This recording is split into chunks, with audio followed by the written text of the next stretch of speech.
친구들끼리 동업하는 건 아니라더니. 너희들을 믿은 내가 바보지. 웃기고 자빠졌네. 친구끼리 동업하면 어떻게 되는지 아십니까? 돈 잃고 친구 잃습니다. 어른들이 입버릇처럼 하시던 말씀이지만 콧방귀 껴섰습니다. 나는 그럴 일 없는데 그게 문제였을까요? 또 문제가 형제끼리도 돈 문제로 칼 들고 싸우는 세상이라고. 명절 때 뉴스 보십시오. 재산 다툼으로 형제 간의 비극이 일어났다는 소식 심심찮게 나옵니다. 부모님 돌아가시고 유산 나누다가 법정 싸움하는 집안 얘기 주변에서도 들어보셨을 겁니다. 피를 나눈 형제도 그런데 친구가 뭐라고 돈 앞에서 버티겠습니까? 그걸 알면서도 뛰어든 사내들이 있습니다. 30년 지기 셋이서 캠핑장 동업을 시작했습니다. 고등학교 때부터 알고 지낸 사이입니다. 같이 군대 갔다 왔습니다. 결혼식 때 축가 불러줬습니다. 애 태어났을 때 병원으로 달려가서 축하해줬습니다. 부모님 돌아가셨을 때 장례식장에서 함께 밤을 새웠습니다. 그런 사이입니다. 30년을 그렇게 지냈습니다. 한 명은 은행에서 25년을 일하다가 때려친 놈입니다. 22살에 들어가서 47까지 다녔습니다. 월급 꼬박꼬박 나오고 정년 보장된 자리였습니다. 요즘 세상에 그런 직장이 어디 있습니까? 금덩어리를 걷어찬 겁니다. 주변에서 다들 말렸습니다. 미쳤냐고, 정신 차리라고. 그래도 나왔습니다. 한 명은 사업을 말아먹고 핏더미에 앉은 놈입니다. 핸드폰 대리점을 여러 개 운영했습니다.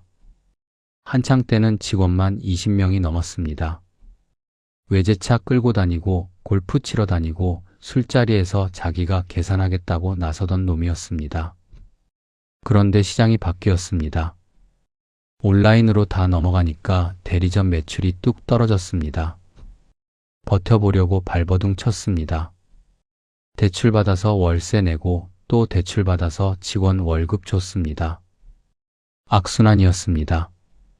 결국 문 닫았습니다. 빚만 산더미처럼 남았습니다. 지금은 갈 곳이 없습니다. 한 명은 아버지가 돌아가시고 방앗간을 접은 놈입니다. 아버지가 30년 넘게 운영하시던 방앗간이었습니다. 동네에서 나름 이름이 알려진 곳이었습니다. 아버지 돌아가시고 물려받아서 4년을 운영했습니다. 새벽 4시에 일어나서 기계 돌리고 밤 9시에 문 닫는 생활이었습니다. 혼자서 그 무거운 기계 돌리다가 지쳐버렸습니다. 몸도 힘들었지만 마음이 더 힘들었습니다. 아버지 계시던 자리가 텅 비어 있었습니다. 결국 문을 닫았습니다. 새놈이 강원도 홍천 산골짜기에 모였습니다. 지금 시각 새벽 3시입니다. 기온은 영하 20도입니다. 바람이 불면 체감 온도는 영하 30도 아래로 떨어집니다. 살을 애는 추위라는 말이 뭔지 아십니까? 진짜로 살이 애이는 것 같습니다. 칼로 긁어내는 것 같습니다. 노출된 피부가 따끔거립니다. 코를 막지 않으면 코 속이 얼얼합니다. 숨을 쉬면 코털이 얼어붙습니다. 내쉬는 입김이 하얗게 얼어서 눈썹에 달라붙습니다. 속눈썹에도 서리가 낍니다. 그 시간에 새 사내가 송풍기를 들고 산길을 오르고 있습니다. 어젯밤부터 내린 눈이 진입로를 뒤덮었습니다. 1.5km 비포장 산길입니다. 경사도 있고 굴곡도 있고 좁은 구간도 있습니다. 여기에 눈이 쌓인 채로 얼면 차가 못 들어옵니다. 사륜구동도 못 올라옵니다. 바퀴가 헛돌고 미끄러집니다. 손님이 못 오면 그날 매출은 0원입니다. 6시간이 걸립니다. 1.5km 치우는데 6시간입니다. 200m마다 쓰러질 것 같습니다. 송풍기가 무겁습니다. 처음에는 괜찮은데 1시간쯤 지나면 어깨가 빠질 것 같습니다. 손가락 감각이 없습니다. 장갑을 껴도 소용없습니다. 한기가 스며듭니다. 발가락도 얼얼합니다. 방 하나를 신어도 발바닥이 시립니다. 그래도 멈출 수가 없습니다. 은행에서 퇴직하고 전 재산을 쏟아부은 사내가 중얼거립니다. 여기서 승부 안 나면 집에서 쫓겨난다고. 땅 사고 시설 놓느라 퇴직금이 눈 녹듯 사라졌습니다. 1억 2천만 원이 반년 만에 바닥났습니다. 모자란 돈은 대출받았습니다. 집을 담보로 잡혔습니다. 은행에 갔더니 담당 직원이 걱정스러운 눈으로 봤습니다. 괜찮으시겠냐고 물었습니다. 괜찮다고 대답했습니다. 괜찮지 않았습니다. 퇴로가 없습니다. 배수진입니다. 나머지 둘도 마찬가지입니다. 사업 망한 놈은 여기서 월급이라도 받아야 카드값을 막습니다. 신용카드 돌려막기를 하고 있었습니다. 이번 달 카드값을 다음 달 카드로 막고 다음 달 카드값을 그 다음 달 카드로 막고 자전거 타듯이 페달을 밟고 있었습니다. 멈추면 쓰러집니다. 방앗간 접은 놈은 달리 갈 데가 없습니다. 다른 기술이 없습니다. 방앗간 일밖에 할 줄 모릅니다. 나이 40 넘어서 새로 취직하기도 어렵습니다. 셋 다 물러설 곳이 없으니까 여기 모인 겁니다. 문제는 타이밍입니다. 캠핑 열풍이 꺼지고 있습니다. 코로나 때 반짝 흥했습니다. 2020년, 2021년 해외여행 못 가니까 너도 나도 캠핑장으로 몰렸습니다. 텐트 사고, 캠핑용품 사고, 주말마다 캠핑장 예약이 전쟁이었습니다. 예약 열리자마자 30초 만에 마감되는 캠핑장도 있었습니다. 캠핑장이 우후죽순 생겼습니다. 빈 땅만 있으면 캠핑장을 차렸습니다. 그런데 이제는 어떻습니까? 해외여행 풀리니까 사람들이 안 옵니다. 비행기 타고 일본 가고 동남아 가고 유럽 가고 굳이 텐트 치고 땅바닥에서 잘 이유가 없습니다. 호텔 침대가 훨씬 편합니다. 캠핑장마다 팔이 날립니다. 주말에도 빈자리가 넘쳐납니다. 폐업 소식이 줄줄이 들려옵니다. 처분하려는 매물이 넘쳐납니다. 거기다 친구끼리 동업이라니. 잘 될 때는 웃지만 안 될 때는 어떻게 됩니까?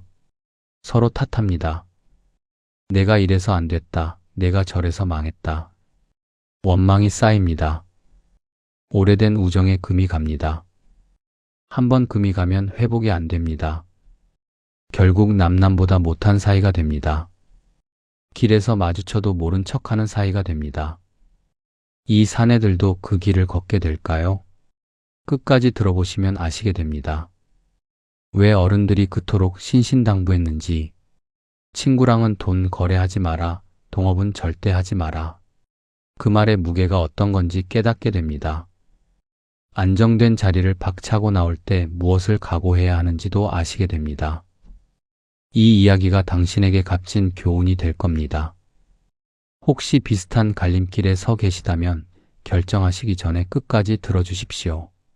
당신의 인생에서 방패막이가 되어줄 겁니다. 영상 끝까지 보시고 댓글 한 줄 남겨주십시오. 힘내세요 한마디면 됩니다. 그 응원이 이 사내들에게 전해집니다. 1983년에 태어났습니다. 그해 겨울 서울 외곽의 작은 동네에서 태어났습니다. 아버지는 공장에서 일했습니다. 새벽에 나가서 밤늦게 들어왔습니다. 기름 냄새가 배어있는 작업복을 입고 오셨습니다. 피곤한 얼굴이었지만 아들 보면 웃으셨습니다. 어머니는 시장에서 채소를 팔았습니다. 손이 거칠었습니다. 겨울이면 손등이 트고 갈라졌습니다. 부유하지 않았습니다. 가난하지도 않았습니다. 그냥 평범한 가정이었습니다. 밥 굶은 적은 없었습니다. 하지만 넉넉하지도 않았습니다. 용돈을 많이 받아본 적이 없습니다. 친구들 군것질할 때 구경만 할 때가 많았습니다. 어릴 때 꿈이 뭐였냐고 물으면 대답하기 어렵습니다. 특별한 꿈 같은 건 없었습니다. 그냥 먹고 살 만큼 벌고 가정 이루고 평범하게 살고 싶었습니다. 대단한 야망 같은 건 처음부터 없었습니다. 부자가 되고 싶다는 생각도 별로 없었습니다. 그냥 아버지처럼 어머니처럼 성실하게 살면 된다고 생각했습니다. 고등학교 때 친구들을 만났습니다. 강명희, 철민이 같은 반이었습니다. 강명희는 덩치가 크고 목소리가 큰 놈이었습니다. 웃음이 많았습니다. 유머 감각이 있어서 주변 사람들을 웃겼습니다. 급식 시간에 밥을 제일 많이 먹는 놈이기도 했습니다. 철민이는 조용한 성격이었습니다. 말수가 적었습니다. 하지만 한번 친해지면 의리가 있는 놈이었습니다. 부탁하면 싫은 소리 없이 들어줬습니다. 셋이 어울려 다녔습니다. 학교 끝나면 같이 분식집에 갔습니다. 떡볶이 한 접시 시켜놓고 셋이 나눠 먹었습니다. 돈이 없어서 그랬습니다. 그래도 즐거웠습니다. 미래 얘기를 했습니다. 나중에 뭐 할 거냐고. 강명희는 요리사가 되고 싶다고 했습니다. 음식 만드는 게 좋다고 했습니다. 철민이는 아버지 방앗간 물려받을 거라고 했습니다. 별다른 생각이 없었습니다. 저는 그냥 회사원 되겠다고 했습니다. 평범하게 살겠다고 했습니다. 고등학교를 졸업하고 대학에 갔습니다. 경영학과였습니다. 딱히 경영을 좋아해서 간 건 아닙니다. 취업 잘 된다고 해서 갔습니다. 그때는 다 그랬습니다. 좋아하는 걸 하라는 말은 배부른 소리였습니다. 일단 취직해서 돈 벌어야 했습니다. 등록금도 벌어야 했습니다. 아르바이트를 했습니다. 편의점에서 야간 알바를 했습니다. 낮에는 수업 듣고 밤에는 일했습니다. 잠이 부족했습니다. 그래도 버텼습니다. 대학 2학년 때 은행 공채 시험을 봤습니다. 경쟁률이 높았습니다. 떨어질 줄 알았습니다. 운 좋게 붙었습니다. 합격 통보 받았을 때 믿기지 않았습니다. 어머니한테 전화했습니다. 어머니가 울었습니다. 아버지도 좋아하셨습니다. 아들이 은행원 된다고. 그때만 해도 은행원은 좋은 직업이었습니다. 안정적이고 월급 잘 나오고 사회적으로 인정받는 직업이었습니다. 22살에 은행에 들어갔습니다. 첫 출근 날을 아직도 기억합니다. 1995년 3월이었습니다. 봄바람이 불었습니다. 벚꽃이 피기 시작할 때였습니다. 새로 산 양복이 어색했습니다. 양복을 입어본 적이 별로 없었습니다. 어깨가 뻣뻣하게 굳었습니다. 팔을 움직이기가 불편했습니다. 넥타이 매는 법을 몰라서 아버지한테 배웠습니다. 아버지가 넥타이를 매어주셨습니다. 공장에서 30년 일한 손이었습니다. 투박하고 거친 손이었습니다. 손톱 밑에 기름때가 끼어 있었습니다. 아무리 씻어도 안 지워지는 때였습니다. 그 손으로 아들 넥타이를 매어주셨습니다. 반윈저 매듭이라고 하셨습니다. 이렇게 하면 된다고 몇 번 연습시켜 주셨습니다. 은행 문을 열고 들어갔습니다. 로비가 넓었습니다. 대리석 바닥이 반짝였습니다. 형광등 불빛이 환했습니다. 에어컨 바람이 시원했습니다. 공장 다니시는 아버지 생각이 났습니다. 여름에 땀 뻘뻘 흘리시면서 일하시는데 저는 시원한 곳에서 일하게 됐구나. 감사했습니다. 여기가 앞으로 내 일터구나. 가슴이 두근거렸습니다. 긴장도 됐지만 설레기도 했습니다. 신입 연수를 받았습니다. 은행 업무가 뭔지, 고객 응대는 어떻게 하는지, 시스템은 어떻게 쓰는지 배웠습니다. 외울 게 많았습니다. 밤에 집에 와서도 공부했습니다. 실수하면 안 된다는 생각에 잠이 안 왔습니다. 선배가 옆에서 도와줬습니다. 모르는 거 있으면 물어보라고 했습니다. 친절한 선배였습니다. 창구에 앉아 첫 고객을 맞이했습니다. 50대쯤 돼 보이는 아주머니였습니다. 통장 만들러 오셨습니다. 손이 떨렸습니다. 실수할까봐 긴장됐습니다. 서류를 작성하는데 글씨가 삐뚤빼뚤했습니다. 다행히 큰 실수 없이 끝났습니다. 아주머니가 고맙다고 하셨습니다. 처음 들은 고객의 인사였습니다. 뿌듯했습니다. 첫 월급날 통장에 숫자가 찍혔습니다. 120만 원이었습니다. 세금 떼고 나니까 100만 원 조금 넘었습니다. 지금 생각하면 푼돈입니다. 그때는 세상을 다 가진 기분이었습니다. 처음으로 내 힘으로 번 돈이었습니다. 아르바이트로 번 돈과는 느낌이 달랐습니다. 정식 월급이었습니다. 그 돈을 들고 집에 갔습니다. 어머니한테 5만 원을 드렸습니다. 어머니 손이 떨렸습니다. 아들 손에서 돈을 받아본 게 처음이라고 하셨습니다. 눈가가 촉촉해지셨습니다. 됐다, 엄마는 괜찮다, 네가 쓰라고 하셨습니다. 그래도 드렸습니다. 아버지한테는 양말 세트를 선물했습니다. 백화점에서 샀습니다. 10,000원짜리였습니다. 아버지가 멋쩍게 웃으셨습니다. 그 웃음이 아직도 눈에 선합니다. 남은 돈으로 친구들을 불렀습니다. 강명희, 철민이. 고등학교 이후로 각자 바빠서 자주 못 만났습니다. 동네 고깃집에 모였습니다. 삼겹살을 구웠습니다. 기름이 튀고 연기가 피어올랐습니다. 고기 냄새가 코를 자극했습니다. 배가 고팠습니다. 정신없이 먹었습니다. 소주를 마셨습니다. 강명희는 요리 학원에 다니고 있다고 했습니다. 조리사 자격증 따려고 한다고 했습니다. 나중에 음식점 차리고 싶다고 했습니다. 철민이는 아버지 방앗간에서 일하고 있다고 했습니다. 기계 돌리는 법 배우고 있다고 했습니다. 힘들지만 할만하다고 했습니다. 저는 은행에서 정년까지 다니겠다고 했습니다. 안정적으로 돈 벌고 결혼해서 아이 낳고 평범하게 살겠다고 했습니다. 대단한 꿈은 아니었습니다. 그냥 소박한 바람이었습니다. 그렇게 30년이 흘렀습니다. 20대는 눈 깜짝할 사이에 지나갔습니다. 정신없이 일했습니다. 실적 압박이 있었습니다. 목표를 못 채우면 상사한테 잔소리 들었습니다. 야근이 잦았습니다. 주말에도 출근할 때가 있었습니다. 퇴근하면 기진맥진이었습니다. 그래도 젊으니까 버텼습니다. 체력이 있으니까 견뎠습니다. 29에 결혼했습니다. 선을 봐서 만난 여자였습니다. 단정하고 조용한 사람이었습니다. 첫눈에 반한 건 아니었습니다. 그냥 괜찮은 사람이었습니다. 몇 번 만나다 보니까 정이 들었습니다.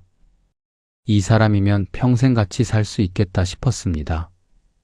결혼식은 소박하게 했습니다. 돈이 없었습니다.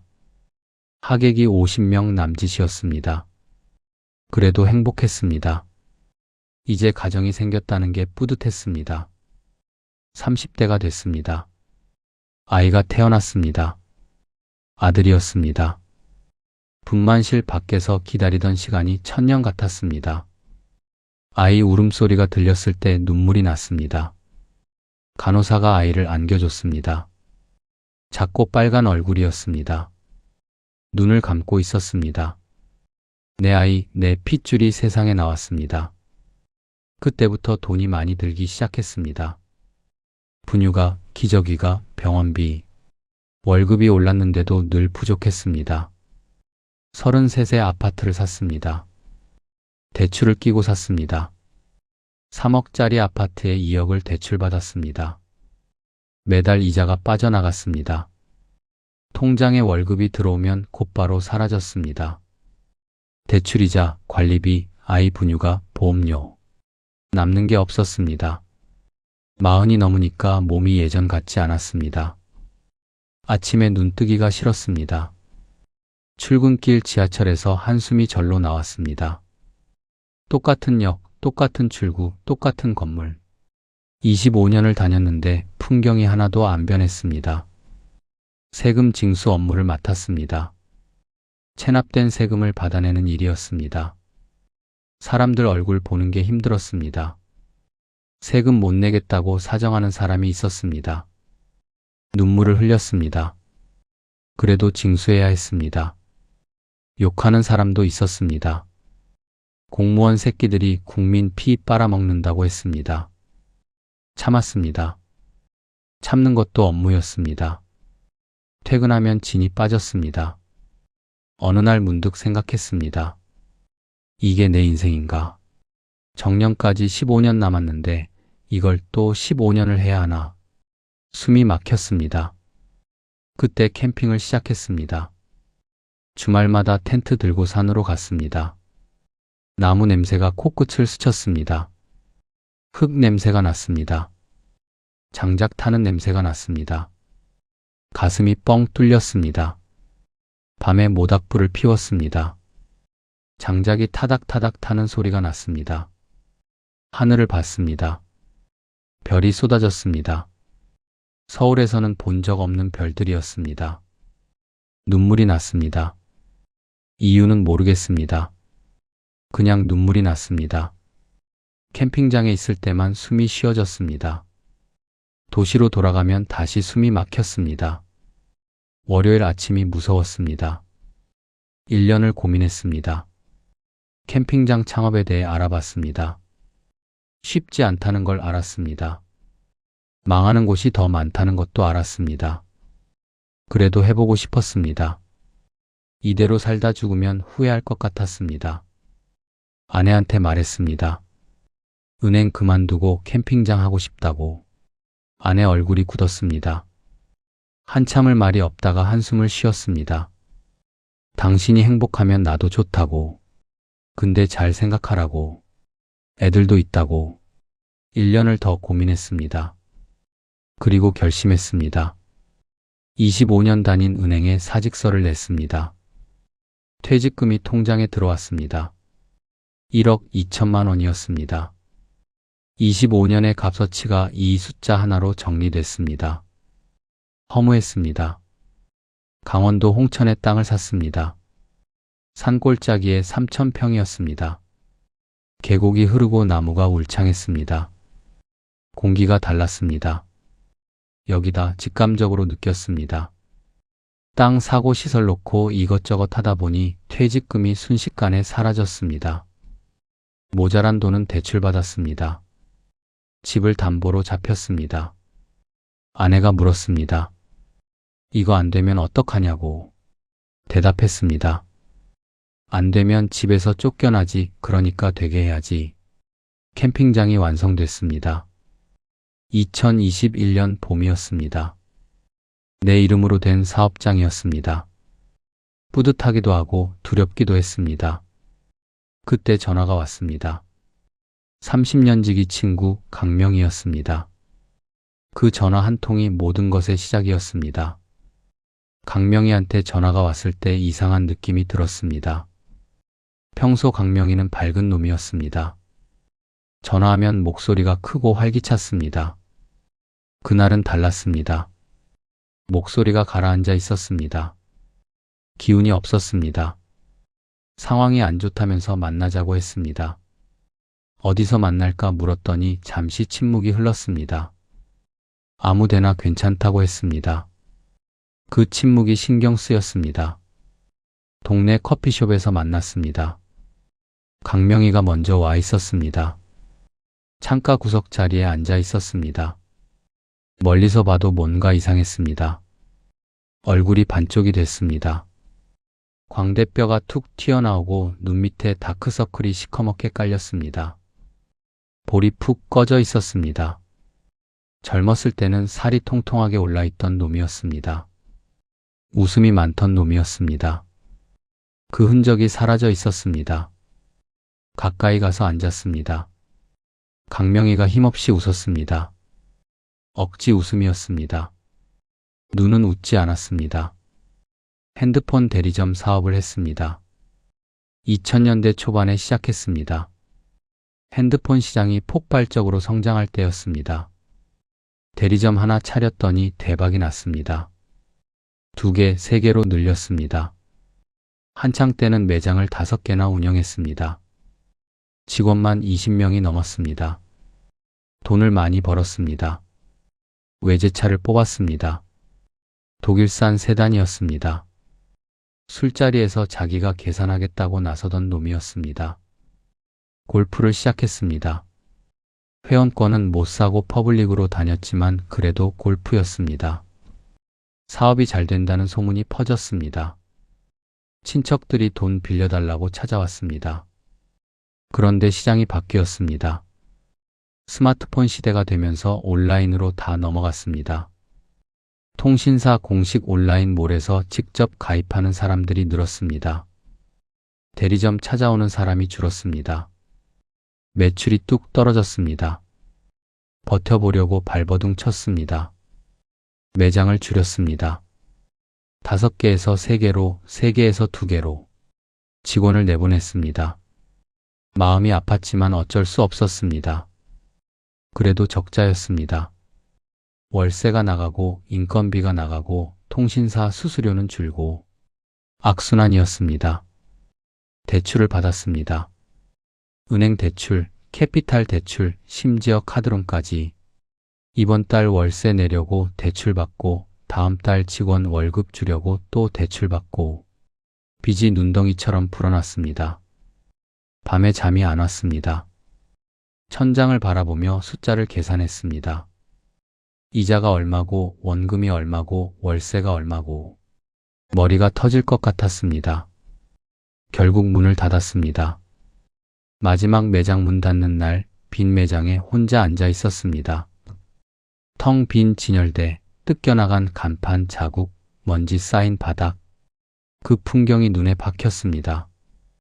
눈물이 났습니다. 빚만 산더미처럼 남았습니다. 얼마냐고 물었더니 강명희가 고개를 저었습니다. 말하기도 싫다는 표정이었습니다. 손가락으로 테이블을 두드렸습니다. 초조한 몸짓이었습니다. 강명희가 말했습니다. 갈 데가 없다고. 집에 있으면 미칠 것 같다고. 아내 눈치 보는 것도 한계라고. 캠핑장에서 일하면 안 되겠냐고. 가슴이 먹먹했습니다. 20살 때 만나서 30년을 알고 지낸 놈입니다. 같이 군대 갔다 왔습니다. 훈련소에서 같은 내무반이었습니다. 밤에 몰래 과자 나눠 먹으며 소개기했습니다. 결혼식 때 축가 불러줬습니다. 노래를 못 부르면서도 나서줬습니다. 애 태어났을 때 병원으로 달려와서 소주 10병을 비웠습니다. 축하한다고, 네가 아빠 됐다고. 그놈이 이 꼴이 돼서 손을 내밀고 있었습니다. 눈이 풀려 있었습니다. 희망이라곤 찾아볼 수 없는 눈이었습니다. 30년 전 고등학교 때 봤던 그 밝은 눈이 아니었습니다.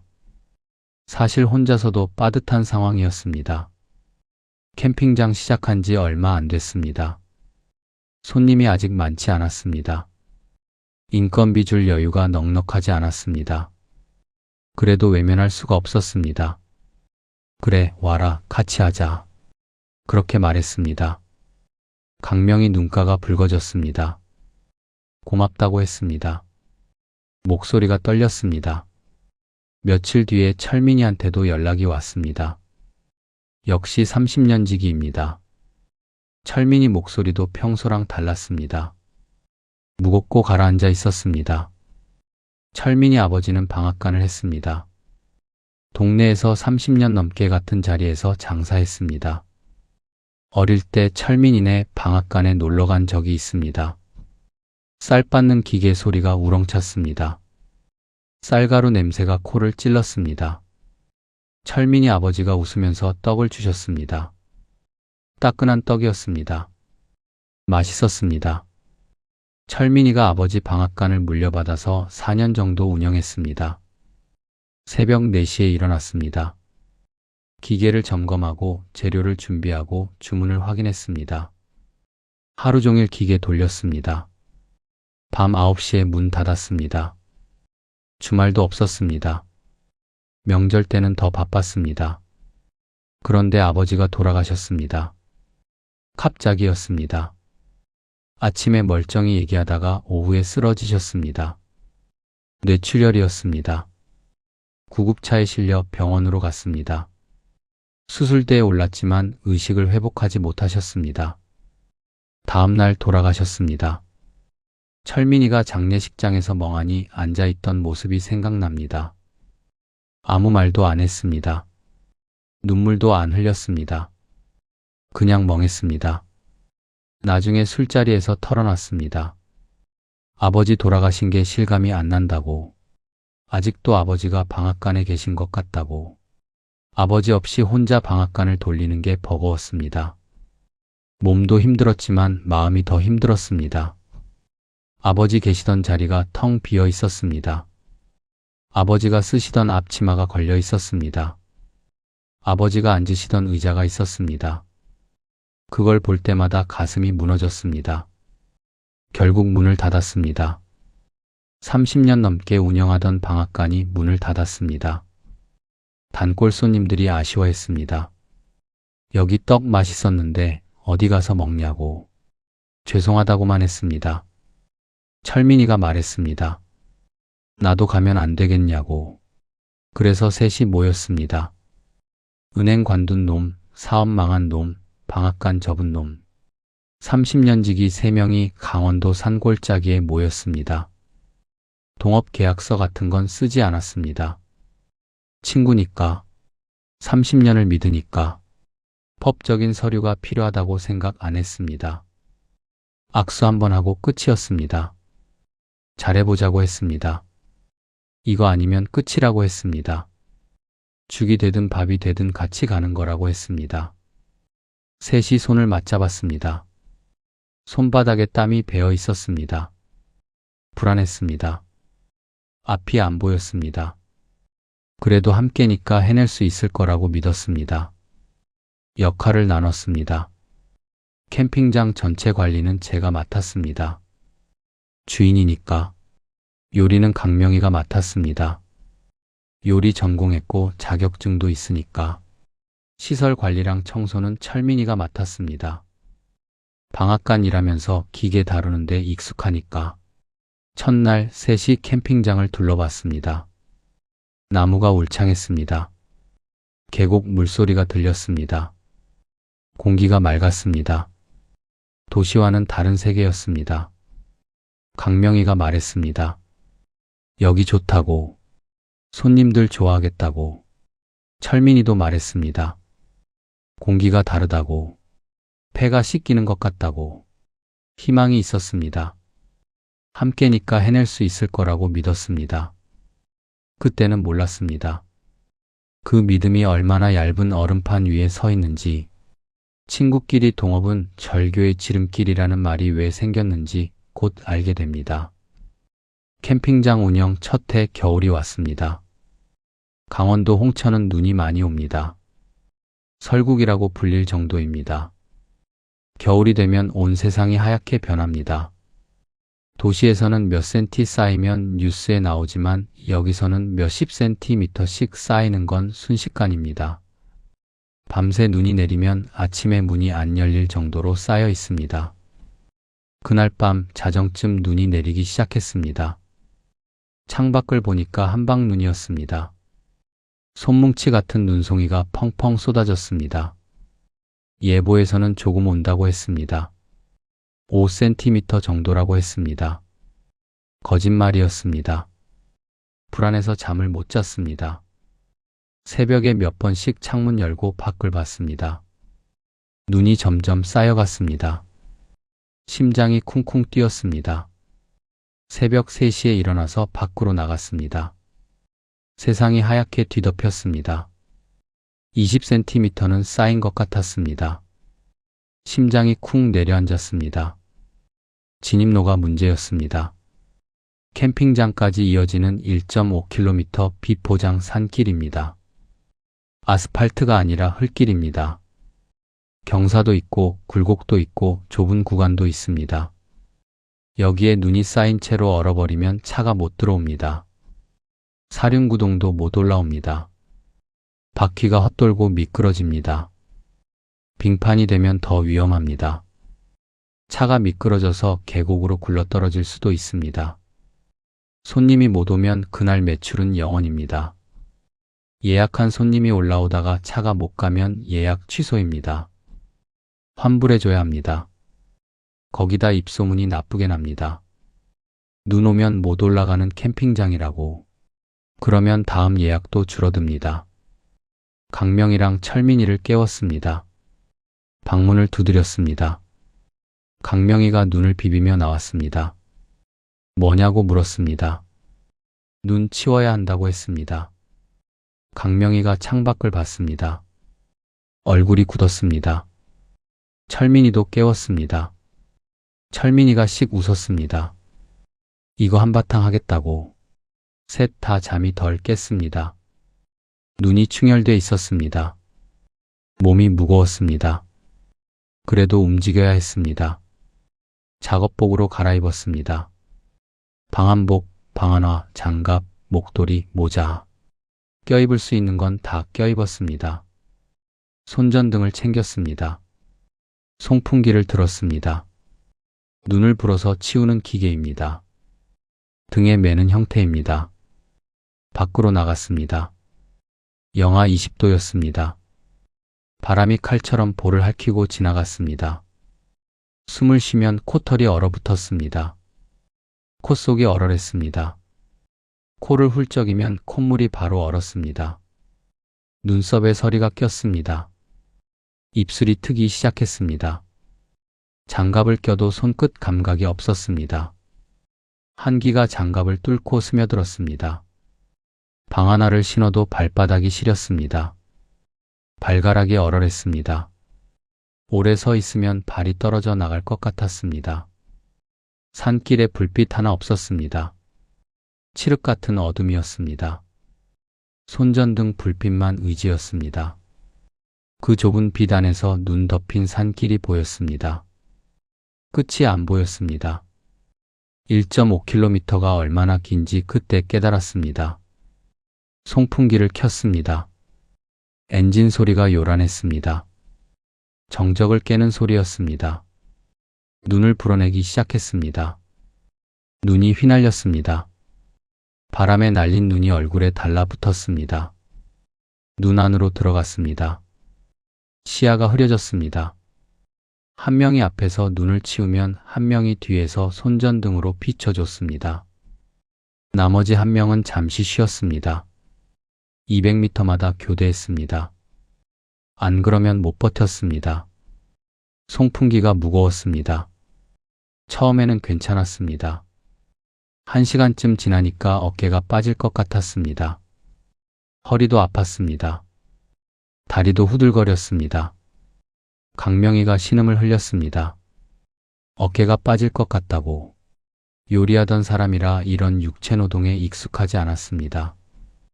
주방에서는 서서 일하지만 이렇게 무거운 걸 들고 다니지는 않습니다. 그래도 쉴 수가 없었습니다. 교대하면서 계속 갔습니다. 하늘이 조금씩 밝아졌습니다. 해가 뜨기 시작했습니다. 동쪽 하늘이 붉게 물들었습니다. 겨울산에서 제일 추운 시간은 해 뜨기 직전입니다. 체온이 바닥을 찍었습니다. 몸이 얼어붙는 것 같았습니다. 발가락 감각이 완전히 사라졌습니다. 귓불이 얼얼했습니다. 얼어붙은 것 같았습니다. 철민이가 말했습니다. 귀 떨어지겠다고. 농담처럼 말했지만 진담이었습니다. 동상 걸리면 진짜 떨어집니다. 6시간이 걸렸습니다. 1.5km 산길에 눈을 치우는데 6시간이 걸렸습니다. 새벽 3시에 시작해서 아침 9시가 됐습니다. 해가 완전히 떠올랐습니다. 진입로 시작점이 보였습니다. 드디어 끝이었습니다. 셋이 서로 등을 두드렸습니다. 손에 힘이 없었습니다. 팔이 떨렸습니다. 입김이 하얗게 피어올랐습니다. 웃음이 나왔습니다. 미친 웃음이었습니다. 허탈한 웃음이었습니다. 이게 뭐하는 짓인가 싶었습니다. 은행에서 25년 일하면서 이런 고생은 해본 적이 없습니다. 에어컨 바람 맞으며 서류 넘기던 사람이 새벽 3시에 영하 20도 산길에서 6시간 동안 눈을 치웠습니다. 철민이가 농담처럼 말했습니다. 우리 이러다 헤어지겠다고. 2번 다시 만나지 말자고. 웃으면서 말했지만 진심이 섞여 있었습니다. 진입로 끝내고 캠핑장 내부 눈도 치워야 했습니다. 캠핑 사이트에 쌓인 눈, 화장실 앞 눈, 주차장 눈. 쉴 틈이 없었습니다. 손님이 오니까, 손님이 와야 돈이 되니까. 아내한테 전화했습니다. 괜찮다고, 힘들긴 한데 이 정도는 해야 한다고. 목소리가 떨렸습니다. 추워서 떠는 건지 지쳐서 떠는 건지 모르겠습니다. 전화기 너머로 아내 한숨 소리가 들렸습니다. 무슨 말인지 알았습니다. 걱정되는 거였습니다. 이게 현실이었습니다. 캠핑장 낭만 따위 없었습니다. 손님들은 텐트에서 따뜻하게 자고 모닥불 피우고 고기 구워 먹으며 힐링합니다. 관리자는 새벽에 눈 치우고 얼어붙은 배관 녹이고 쓰레기 치우며 생존합니다. 같은 공간에 있지만 완전히 다른 세계입니다. 이 눈 못 치우면 손님이 못 옵니다. 손님이 못 오면 매출이 없습니다. 매출이 없으면 대출 이자를 못 갚습니다. 대출 이자를 못 갚으면 집이 넘어갑니다. 가족이 길바닥에 나앉습니다. 생존이었습니다. 눈을 치우는 게 아니라 살기 위해 싸우는 거였습니다. 눈보다 더 무서운 게 있었습니다. 배관 동결이었습니다. 겨울에 기온이 뚝 떨어지면 수도관이 얼었습니다. 영하 10도 아래로 내려가면 위험 신호였습니다. 영하 15도가 되면 거의 확실하게 얼었습니다. 밤새 영하 20도까지 내려가면 아침에 물이 안 나왔습니다. 수도꼭지를 틀면 바람만 새 나왔습니다. 쉬이 하는 소리만 났습니다. 물이 한 방울도 안 나왔습니다. 처음 겪었을 때 멍해졌습니다. 이게 뭐지? 왜 안 나오지? 한참을 꼭지만 돌렸습니다. 배관이 얼어붙은 겁니다. 관 안에 물이 얼음이 된 겁니다. 얼음이 관을 막고 있으니까 물이 못 나오는 겁니다. 녹여야 합니다. 녹이지 않으면 물을 쓸 수 없습니다. 캠핑장에서 물이 안 나오면 장사가 안 됩니다. 화장실을 못 씁니다. 변기에 물이 안 내려갑니다. 손 씻을 물이 없습니다. 설거지를 못 합니다. 음식 준비를 못 합니다. 강명이가 닭갈비를 만들려고 해도 재료 씻을 물이 없습니다. 손님한테 뭐라고 해명하겠습니까? 죄송한데 물이 얼어서 화장실 사용이 안 됩니다. 그렇게 말할 겁니까? 아침마다 비명이 터졌습니다. 또 얼었어. 강명이 목소리였습니다. 주방에서 소리 질렀습니다. 가슴이 철렁 내려앉았습니다. 오늘도 또 시작이구나. 응급처치를 해야 했습니다. 보온병에 뜨거운 물을 담았습니다. 펄펄 끓는 물이었습니다. 그걸 배관에 부었습니다. 조심해야 합니다. 너무 뜨거운 물을 갑자기 부으면 관이 터질 수 있습니다. 온도 차이 때문에 금이 가거나 파열됩니다. 그래서 조금씩 천천히 부었습니다. 1시간, 2시간씩 매달렸습니다. 뜨거운 물 붓고 기다리고 또 붓고 기다리고 손가락이 얼얼했습니다. 밖에서 일하니까 손이 시렸습니다. 장갑을 끼면 물 붓기가 불편했습니다. 맨손으로 하면 손이 얼었습니다. 뜨거운 물 만지면 잠깐 따뜻하다가 금방 또 시렸습니다. 수증기로 호스를 녹이기도 했습니다. 물 끓여서 수증기 나오게 해놓고 호스에 대고 녹였습니다. 시간이 오래 걸렸습니다. 한참을 그러고 있으면 허리가 아팠습니다.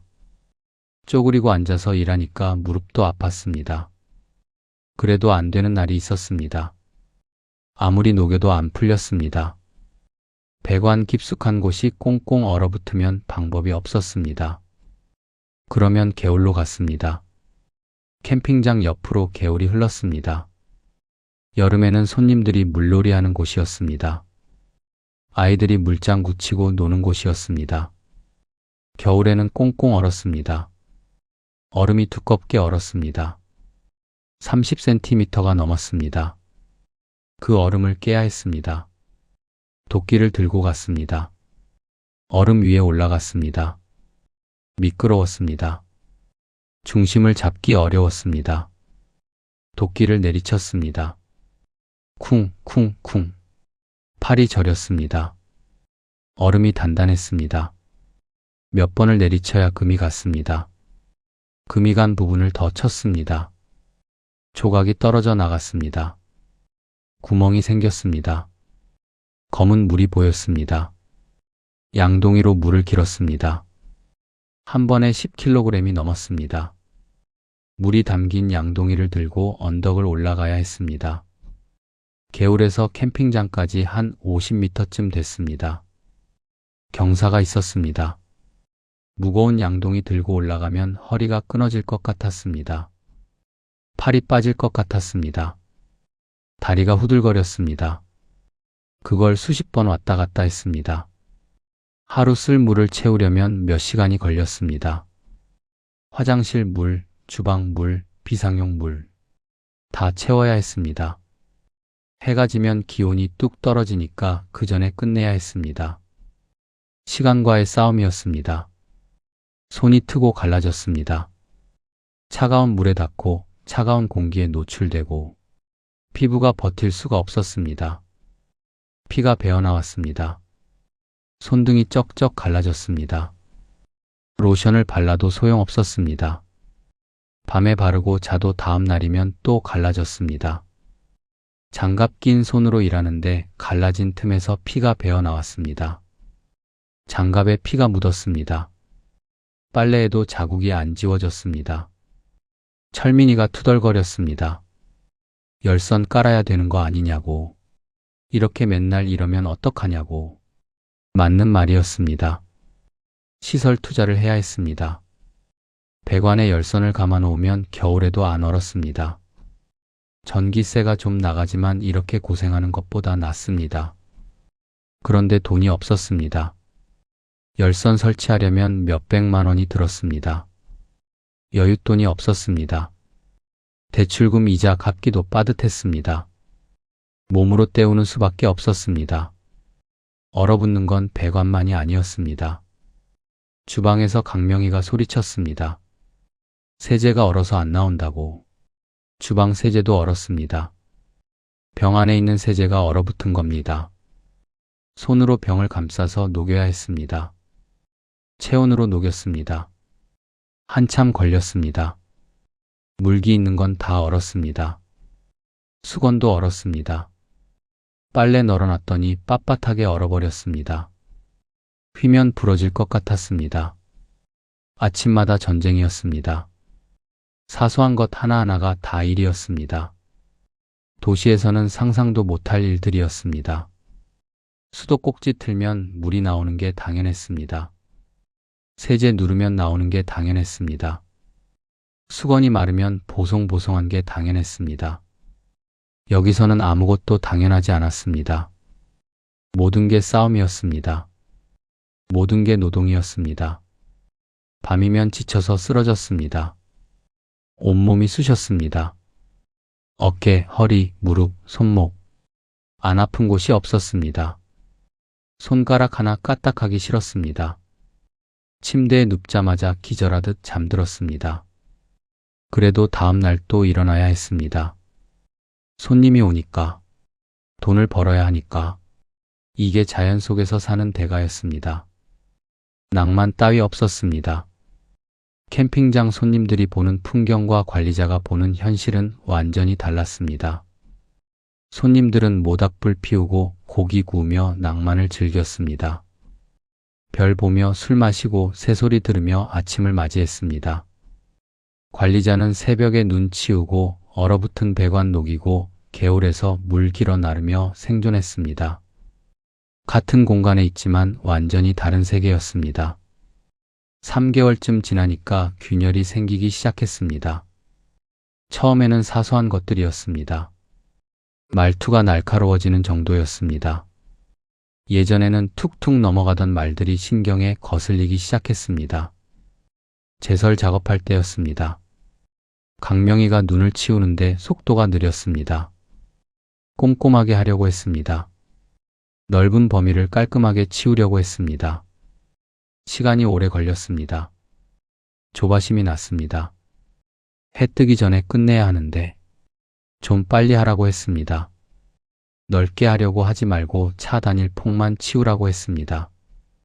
강명희 얼굴이 굳었습니다. 나름대로 하고 있는데 왜 자꾸 뭐라 그러냐고 했습니다. 목소리가 날카로워졌습니다. 그 정도로 끝나면 괜찮았습니다. 그런데 며칠 뒤에 비슷한 일이 또 있었습니다. 또 며칠 뒤에 또 있었습니다. 사소한 불만들이 쌓였습니다. 철민이는 철민이대로 불만이 있었습니다. 화장실 청소가 힘들다고 했습니다. 매일 화장실 청소만 하는 것 같다고 했습니다. 공평하지 않은 것 같다고 했습니다. 힘든 일만 자기한테 몰리는 것 같다고 했습니다. 역할을 나눌 때 합의한 거라고 했습니다. 철민이가 시설 관리랑 청소 맡기로 했잖아 그랬습니다. 철민이가 말했습니다. 그때는 이렇게 힘들 줄 몰랐다고. 화장실 청소가 이렇게 일이 많을 줄 몰랐다고. 강명희가 끼어들었습니다. 그럼 바꿀까? 내가 화장실 청소하고 너 요리할래? 철민이가 말했습니다. 요리는 자격증 있어야 하잖아. 나 없어. 그러니까 할 수 없는 거잖아. 강명희가 말했습니다. 분위기가 험악해졌습니다. 말꼬리를 물고 늘어지는 시기였습니다. 예전에는 이런 적 없었습니다. 30년 동안 친구로 지내면서 심하게 다툰 적이 없었습니다. 의견 차이가 있어도 술 한잔 하면 풀렸습니다. 그런데 여기서는 달랐습니다. 같이 일하니까 달랐습니다. 매일 얼굴 보니까 달랐습니다. 피할 곳이 없었습니다. 이런 대화가 반복됐습니다. 처음에는 그냥 넘어갔습니다.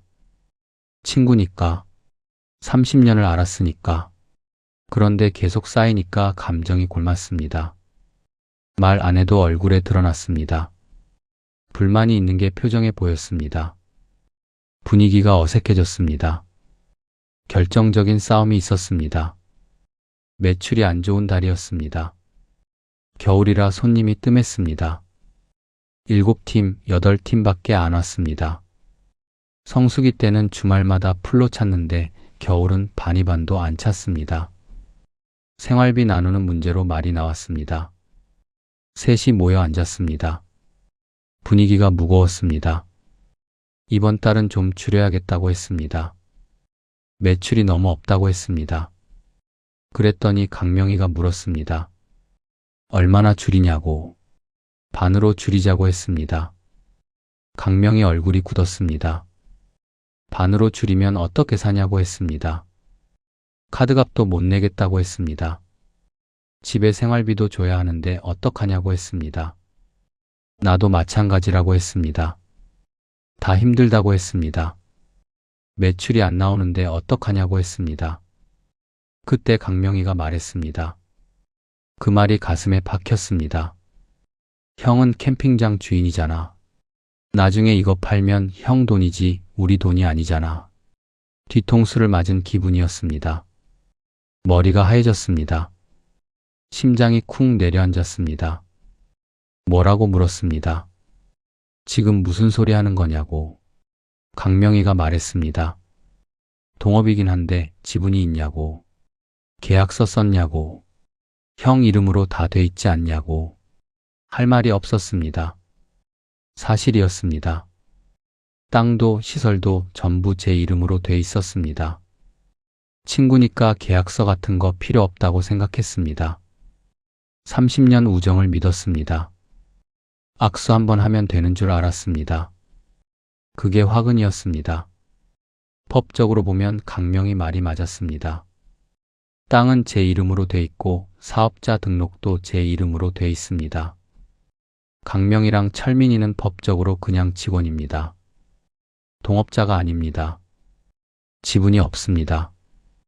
캠핑장이 잘 돼서 나중에 팔면 그 돈은 제 돈입니다. 강명희랑 철민이는 한 푼도 못 받습니다. 법적으로는 그렇습니다. 그런데 우리는 친구잖아. 그렇게 말하고 싶었습니다. 30년 우정이 있잖아. 법이 뭐가 중요해. 우리 사이에. 그런데 입이 안 떨어졌습니다.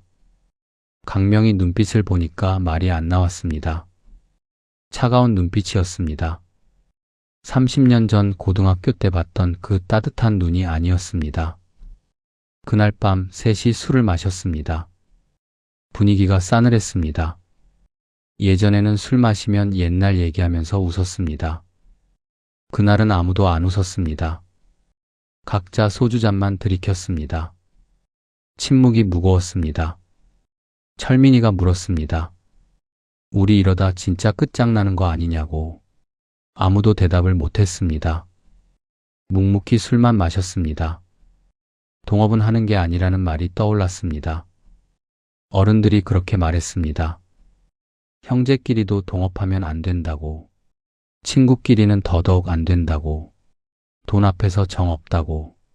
그 말을 왜 안 들었을까? 후회가 밀려왔습니다. 그런데 이미 늦었습니다.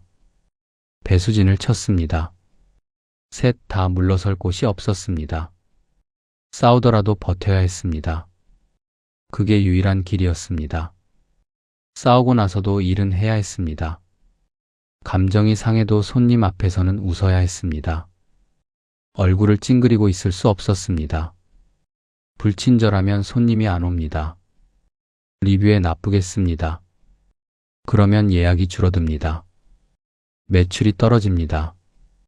악순환입니다. 그러니까 웃어야 했습니다. 속은 엉망이어도 얼굴은 밝게 해야 했습니다. 그게 장사였습니다. 겨울에도 손님이 왔습니다. 많지는 않았습니다. 7팀, 8팀 정도. 봄이나 가을에 비하면 3분의 1도 안 됐습니다. 그래도 왔습니다. 겨울 캠핑의 낭만을 찾아오는 사람들이었습니다. 겨울 캠핑이 뭐가 좋으냐고 물으면 대부분 비슷하게 대답했습니다. 조용하다고, 사람이 없어서 좋다고, 눈 덮인 풍경이 예쁘다고, 모닥불 피워놓고 따끈한 국물 먹으면 그게 힐링이라고. 이해가 됐습니다. 관리자 입장에서는 지옥이지만 손님 입장에서는 낭만이었습니다. 손님이 도착하면 맞이했습니다. 웃으면서 인사했습니다. 어디서 오셨어요? 몇 박이세요? 사이트 안내해드리고 시설 설명해드리고 필요한 거 있으면 말씀하시라고 했습니다. 쓰레기 버리는 곳, 화장실 위치, 개수대 사용법 하나하나 알려드렸습니다. 캠핑장에 특별한 게 있었습니다. 강명이가 만드는 닭갈비였습니다. 처음에는 캠핑 온 손님들이 먹을 거 없냐고 물어서 시작했습니다. 주변에 식당이 없었습니다. 산골짜기라 차 타고 나가야 했습니다. 귀찮으니까 캠핑장에서 뭐 팔면 안 되냐고 물었습니다. 강명이가 요리를 했습니다. 요리 전공했고 자격증도 있으니까 가능했습니다. 한식 조리사 자격증, 양식 조리사 자격증. 대학 다닐 때 땄습니다. 오랫동안 안 썼는데 여기서 쓰게 됐습니다. 닭갈비랑 닭볶음탕, 닭백숙, 닭 요리 위주로 했습니다. 재료 관리가 편해서 그랬습니다. 닭만 냉동실에 넣어두면 됐습니다. 돌판을 불에 달궜습니다. 오두막 안에 화덕이 있었습니다. 나무 떼서 불을 지폈습니다. 돌판이 달궈지면 빨갛게 달아올랐습니다. 거기에 양념한 닭갈비를 올렸습니다. 지글지글 소리가 났습니다. 기름이 튀었습니다. 양념 냄새가 퍼졌습니다.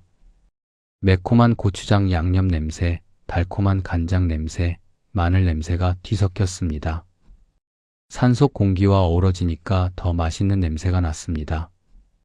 손님들 눈이 반짝였습니다. 산속 오두막에서 먹는 닭갈비는 별미였습니다. 겨울 추위에 따끈한 음식을 먹으니까 몸이 녹는 것 같다고 했습니다. 양념이 맛있다고 딱 겨울에 먹기 좋다고 했습니다. 고기 다 먹고 마지막에 볶음밥 해 먹으면 완벽하다고 했습니다. 밥알이 양념에 볶아져서 고슬고슬해지면 정말 맛있습니다. 입소문이 났습니다. 인터넷에 후기가 올라왔습니다. 여기 닭갈비 맛있다고. 캠핑 안 해도 식사만 하러 갈 만하다고. 그래서 캠핑 안 하고 식사만 하러 오는 사람들도 생겼습니다. 아기가 있어서 캠핑은 못하지만 분위기 즐기러 온다고 했습니다. 예전에 캠핑 왔었는데 닭갈비가 맛있어서 또 왔다고 했습니다. 닭갈비 덕분에 겨울에도 버텼습니다. 캠핑 손님은 적었지만 식사 손님이 있었습니다. 그게 매출을 메꿔줬습니다. 단골 손님도 생겼습니다. 1년에 100박을 하는 캠핑 마니아가 있었습니다. 부부였습니다. 오늘이 캠핑 시작한 지 1500일 기념이라고 했습니다. 겸사겸사 생일도 된다고 했습니다. 대단하시다고 했습니다. 이런 손님들 보면 힘이 났습니다. 내가 만든 이 공간에서 사람들이 행복해하는 걸 보는 게 좋았습니다. 손님이 만족하는 표정을 볼 때가 제일 좋았습니다. 맛있다고 할 때, 여기 좋다고 할 때, 또 오겠다고 할 때, 그럴 때 캠핑장 잘했다는 생각이 들었습니다. 돈도 중요하지만 그보다 더 중요한 게 있었습니다. 누군가에게 좋은 추억을 만들어준다는 것. 그게 캠핑장 하면서 가장 뿌듯한 순간이었습니다. 장박 손님도 있었습니다. 한 달 비용 내고 텐트를 쳐놓고 가는 손님이었습니다. 겨울에는 텐트 치고 걷고 하는 게 힘드니까 그냥 쳐놓고 다녔습니다. 주말마다 와서 캠핑을 즐겼습니다. 월세 내는 별장 개념이었습니다. 그런 손님들 텐트 관리도 해줘야 했습니다. 눈 오면 텐트 위에 쌓인 눈 털어줘야 했습니다. 무거우면 텐트가 찌그러집니다. 난로 대여해주고 등유 채워주고 손이 많이 갔습니다. 그래도 안정적인 수입이었습니다. 주문하면 텐트로 음식 배달도 해줬습니다. 저녁 시간에 닭갈비 해달라고 하면 만들어서 가져다 줬습니다. 밤 11시에 해달라고 해도 해줬습니다. 새벽 1시에도 해줬습니다. 손님이 원하면 다 해줬습니다. 밤 11시가 매너타임이었습니다. 시끄럽게 떠드는 손님한테 가서 양해를 구했습니다. 조금 있으면 매너타임이라고 좀 조용히 해달라고. 대부분 순순히 들어줬습니다. 가끔 짜증내는 사람도 있었지만 참았습니다. 손님들이 떠나고 나면 뒷정리를 했습니다. 쓰레기 분리수거가 제일 신경 쓰이는 일이었습니다. 겨울이라 쓰레기가 많지 않았습니다. 성수기 때는 1톤 트럭으로 세차 분량이 나왔습니다. 겨울은 그래도 덜했습니다. 그렇게 하루하루가 지나갔습니다. 힘들었습니다. 친구들과 사이도 불편했습니다. 싸운 다음 날은 서로 말도 안 했습니다. 눈도 안 마주쳤습니다. 꼭 필요한 업무 얘기만 했습니다. 분위기가 싸늘했습니다. 그래도 손님들 웃는 얼굴 보면 또 버틸 힘이 생겼습니다. 맛있다고 할 때, 여기 좋다고 할 때, 또 오겠다고 할 때, 그 말 한마디가 위로가 됐습니다. 5년이 지났습니다. 캠핑장은 어떻게든 굴러갔습니다. 대박은 아니었지만 망하지도 않았습니다. 아슬아슬하게 버텼습니다. 성수기 때 번 돈으로 비수기를 버티고 또 성수기가 오면 벌고 그렇게 돌아갔습니다. 문제는 캠핑 시장 자체였습니다. 코로나 때 반짝 흥했던 캠핑 붐이 꺼졌습니다. 2020년, 2021년에는 캠핑장마다 예약 전쟁이었습니다. 예약 열리자마자 30초 만에 마감되는 곳도 있었습니다. 캠핑용품 가게가 대박났습니다. 텐트, 의자, 테이블, 랜턴. 뭘 팔아도 팔렸습니다. 그런데 2022년, 2023년부터 달라졌습니다. 해외여행이 풀렸습니다. 비행기 타고 일본 가고, 동남아 가고, 유럽 가고, 사람들이 빠져나갔습니다. 굳이 텐트 치고 땅바닥에서 잘 이유가 없어졌습니다. 호텔 침대가 훨씬 편합니다. 에어컨 나오고 온수 나오고 벌레 없고 캠핑장마다 팔이 날리기 시작했습니다. 주말에도 빈자리가 넘쳐났습니다. 예약 안 해도 바로 갈 수 있었습니다. 예전에는 상상도 못할 일이었습니다. 폐업 소식이 들려오기 시작했습니다. 아는 캠핑장이 문 닫았습니다. 또 다른 곳도 문 닫았습니다. 처분하려는 매물이 넘쳐났습니다. 부동산에 캠핑장 매물이 쏟아졌습니다. 가격이 뚝뚝 떨어졌습니다. 반값에 내놔도 안 팔렸습니다. 아는 캠핑장 사장한테 전화가 왔습니다. 요즘 장사 어떠냐고. 힘들다고 했습니다. 손님이 반토막 났다고. 상대방도 마찬가지라고 했습니다. 접을까 생각 중이라고 했습니다. 목소리가 지쳐 있었습니다. 가슴이 철렁했습니다. 이 바닥 전체가 기울어지고 있었습니다. 나만 힘든 게 아니었습니다. 다들 힘들었습니다. 셋이 모여 앉았습니다. 분위기가 무거웠습니다. 저녁 먹고 관리동에 모였습니다. 난로 옆에 앉았습니다. 불빛이 일렁였습니다. 얼굴에 그림자가 졌습니다. 철민이가 물었습니다. 솔직히 지금 상황 어떠냐고. 힘들다고 대답했습니다. 매출이 많이 줄었다고. 인건비 3명 나가는 것도 부담이라고. 철민이가 또 물었습니다. 그럼 어떻게 하냐고. 계속 이렇게 가면 공멸 아니냐고. 아무도 답을 못했습니다. 침묵이 흘렀습니다. 난로에서 장작 타는 소리만 들렸습니다. 강명희가 입을 열었습니다. 목소리가 낮았습니다. 솔직히 말하겠다고 했습니다. 다른 데 알아보고 있다고 했습니다. 심장이 멈추는 것 같았습니다. 뭐라고 물었습니다. 음식점이라고 대답했습니다. 아는 형이 같이 하자고 해서. 서울에서. 작은 음식점인데 같이 해보자고 해서. 배신감이 밀려왔습니다. 30년 친구가 같이 배수진 치자고 했던 놈이 탈출구를 찾고 있었습니다. 혼자만 살겠다고 발 빼려고 했습니다. 그런데 화를 낼 수가 없었습니다. 강명희 얼굴을 보니까 화가 안 났습니다. 지쳐 있었습니다. 눈 밑에 다크서클이 짙었습니다. 광대뼈가 튀어나와 있었습니다. 5년 동안 여기서 일하면서 많이 달았습니다. 강명희 입장도 이해가 됐습니다. 여기서 버텨봤자 남는 게 없었습니다. 셋이서 나눠 먹으니까 각자 손에 쥐는 돈이 얼마 안 됐습니다. 최저임금도 안 될 때가 있었습니다. 가족이 있었습니다. 먹고 살아야 했습니다. 알았다고 말했습니다. 내가 결정하라고 담담하게 말했습니다. 속은 무너지고 있었지만 철민이도 말했습니다. 솔직히 배달일 알아보고 있다고. 낮에 캠핑장 일하고 밤에 배달하려고 한다고. 오토바이 타고 음식 배달하는 거. 새벽까지 하면 돈이 좀 된다고. 그렇게까지 해야 되냐고 물었습니다. 여기서 받는 돈으로는 생활이 안 된다고 했습니다. 카드값도 못 낸다고 했습니다. 밀린 게 있다고. 이자가 붙고 있다고. 현실이었습니다. 냉정한 현실이었습니다. 친구니까 버텨왔습니다. 30년 정이 있으니까 악착같이 붙어 있었습니다. 남이었으면 진작 나갔을 겁니다. 최저임금도 안 되는데 누가 버팁니까? 5년 전에 악수하며 다짐했던 그 손들이 하나둘 빠져나가려 하고 있었습니다.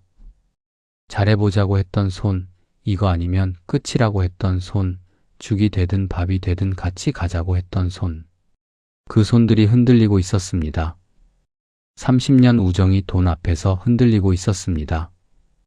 돈이 없으니까 마음도 흔들렸습니다. 배가 고프니까 정도 사라졌습니다. 동업은 절교의 지름길이라던데 그 말이 맞는 건가 싶었습니다. 어른들 말은 다 이유가 있었습니다. 괜히 하는 소리가 아니었습니다. 수십 년을 살면서 경험한 것들이 녹아있는 말이었습니다. 그걸 무시하고 친구니까 괜찮을 거라고, 우리는 다를 거라고 생각했습니다. 오만이었습니다. 그날 밤 잠이 안 왔습니다. 천장을 바라보며 생각했습니다. 이게 맞는 건가? 여기까지인 건가? 30년 우정이 여기서 끝나는 건가? 그날 밤 셋이 술을 마셨습니다. 원래는 그냥 헤어지려고 했습니다. 분위기가 무거웠으니까. 할 말도 없었으니까. 그런데 철민이가 술 마시자고 했습니다. 어차피 잠도 안 올 건데 한잔하자고. 그래서 마셨습니다. 관리동에 모였습니다. 난로 옆에 앉았습니다. 소주를 땄습니다. 잔을 채웠습니다. 건배사 없이 마셨습니다. 꿀꺽 삼키고 내려놓고 또 따르고 또 마시고 말없이 마셨습니다. 한참을 그렇게 마셨습니다. 소주 한 병이 비었습니다. 두 병째를 땄습니다. 제가 먼저 입을 열었습니다. 취기가 올라오니까 말이 나왔습니다. 솔직히 힘들었다고 했습니다. 5년 동안 힘들었다고. 새벽에 눈 치우면서 얼어붙은 배관 녹이면서 개울에서 물 길어 나르면서 진짜 힘들었다고. 근데 너희 없었으면 여기까지 못 왔다고. 혼자였으면 첫 해 겨울에 포기했을 거라고. 강명희가 말했습니다. 형도 힘들었을 거라고. 혼자서 이거 다 책임지려니까 얼마나 힘들었겠냐고. 대출금, 이자, 세금 다 형 어깨에 있었잖아. 우리는 그냥 일만 했는데 형은 그것까지 다 짊어졌잖아. 가슴이 먹먹했습니다. 그 말 한마디가 위로가 됐습니다. 알아줬구나. 내 고충을. 철민이가 웃었습니다. 우리 진짜 많이 싸웠다고. 생각해보면 별것도 아닌 것 가지고 싸웠다고. 근데 남 같았으면 진작 헤어졌을 거라고. 한두 달 만에 나갔을 거라고. 친구니까 버틴 거라고. 맞는 말이었습니다. 직원이었으면 진작 그만뒀을 겁니다. 최저임금도 안 되는데 누가 버팁니까? 새벽 3시에 눈 치우고 개울에서 물 길어 나르는 일을 누가 합니까? 친구니까 버틴 거였습니다. 30년 정이 있으니까 악착같이 붙어 있었던 겁니다. 실패할 뻔했는데 5년이나 버텼다고 했습니다. 다른 캠핑장들 다 망할 때 우리는 살아남았다고. 주변에서 몇 개나 문 닫았냐고. 우리는 아직 버티고 있잖아고. 그게 우리 셋이 함께여서 그런 거라고. 술잔을 부딪혔습니다. 짤랑 소리가 났습니다. 눈시울이 뜨거워졌습니다. 눈물이 날 것 같았습니다. 참았습니다.